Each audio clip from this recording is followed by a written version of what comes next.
Hello everyone, this is Amit Goswami, quantum physicist, consciousness researcher, and quantum activist. You tell me if somebody being good, I'll show you something evil lurking there too. This is the nature of the mind. So why do we superpose opposites? We superpose opposites because, as Hegel, a philosopher, but very good philosopher, he understood quantum physics. Opposites gives us new possibilities. It allows us to jump because no known answer will ever integrate opposites. It can't. Mind cannot integrate opposites.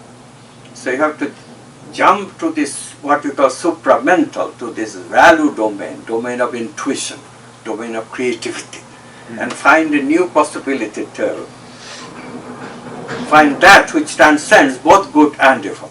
So when people say God is good, the reason it is confusing, God is good transcends both good and evil. That good which contains good and evil, but transcends them every situation, it takes the ambiguity of the situation and finds just the appropriate right answer. There is no inherent mental good or mental bad in anything.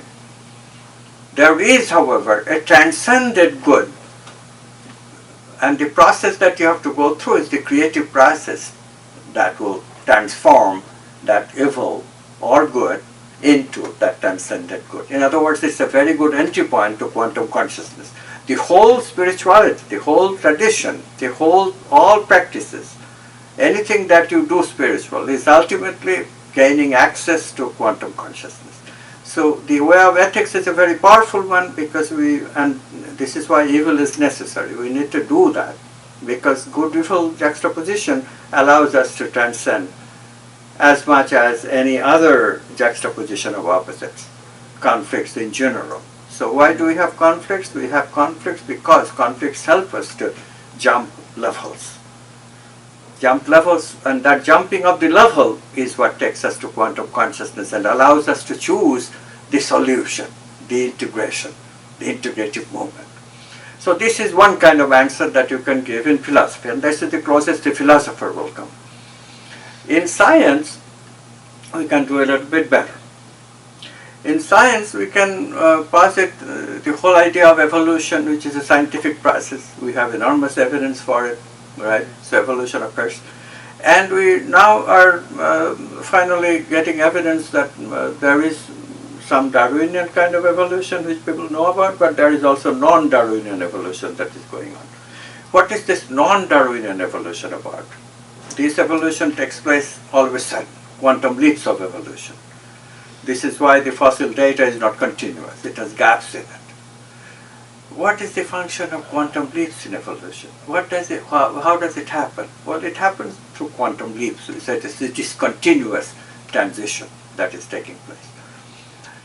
These discontinuous transitions, again, require that opposites always good. Discontinuous transition, the best way of causing it is always juxtaposing opposites. That's what transcends you. So in evolution too then, there has to be a juxtaposition of opposites. Does that actually happen? People who study evolution, they find an astounding thing. Just as evolution takes place, creation takes place, occasionally destruction takes place.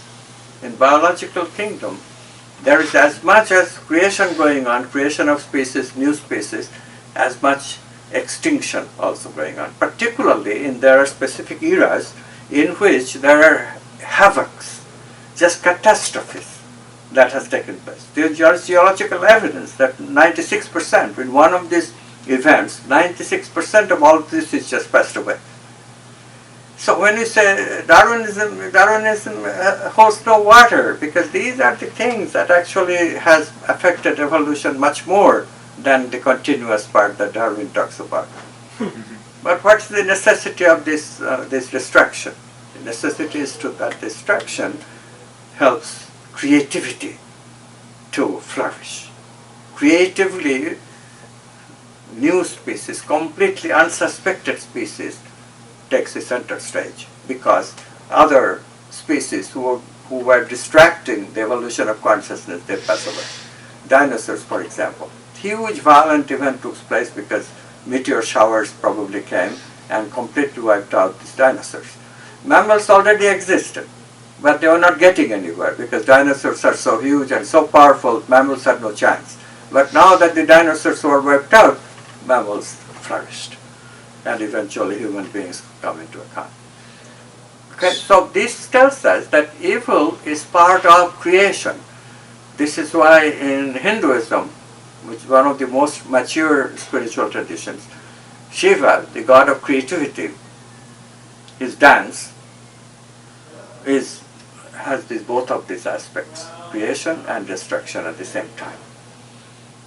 Good and evil at the same time. The same idea, but this time backed by science. We actually find this in the geological, biological history of humanity. So you think maybe you'd consider God good and evil? Because for instance, when you look at evolution and you look at biology and what it means to be a creature existing in the world, what is really apparent to me is that existence is a struggle. That's what it means to exist.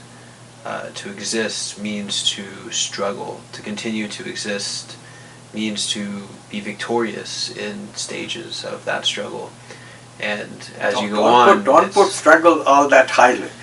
Okay, that's Darwinian language. It seems to be a pretty big deal. But why is it so much of a big deal? It's big deal in some stages. Certainly it was very big deal in some stages of evolution. Mm-hmm. Certainly. Scarcity, so species have to compete for scarce food, all that is very true. Right. But in general, the struggle for existence is a phrase that biologists have created. Mm-hmm. Struggle doesn't exist. It doesn't exist. No. What is struggle? There are plentiful of lions, plentiful of deers, lions eat on them. Then all the deers vanish. Right? Mm-hmm. That can happen. So lions compete a little bit during those times. They have to look for, and then if one lion gets it, lion will preserve that and not share with other lions. It's true. There will be in that era, when a famine is taking place and deers have disappeared from the region, there is struggle. But then again, nature will flourish, rains come, no drought, deers are back, lions plenty of food, no struggle necessary, plenty of food for everyone. So where is this ongoing struggle that is going on? These are biological models that you have created, you have to cool it. Yes, it is true, it's sometimes just like us. When there is famine, we die. We don't have food. But then food comes back, we flourish. Where is struggle? So yes, there is competition, but it's not everything. And the other thing that biologists miss, of course, during this period, there are also species which cooperate. There is also signs of many species who learn to cooperate instead of struggling and competing. Because by competing, they realize that whatever little there is, we are wasting the opportunity of properly utilizing that food. Instead, if we cooperate, it's much better that we can do much better for survival with management, clever management. These species have learned that.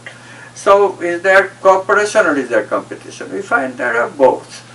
Mm-hmm. So these are all relative things. Don't concentrate on that so much, but concentrate on another aspect of evolution, which I'll tell you, which is a little bit more advanced in concept, so it's a little bit more hard to understand.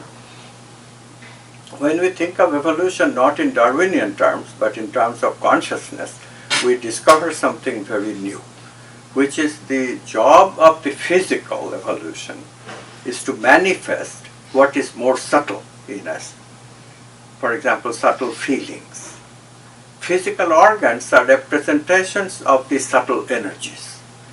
Brain makes representation of mental energies or thoughts. Similarly, in the body, the organs make representations of subtle energies that we feel as emotions, as feelings. Okay? So when you look at that way, then we have an entirely different idea of what evolution is about. Evolution is about progressively representing the subtle better and better. What? For what? For ultimately, the most subtle of the stuff is these values, supramental values like love, beauty, truth. These are the things that we really want to manifest. This is what purpose of evolution is.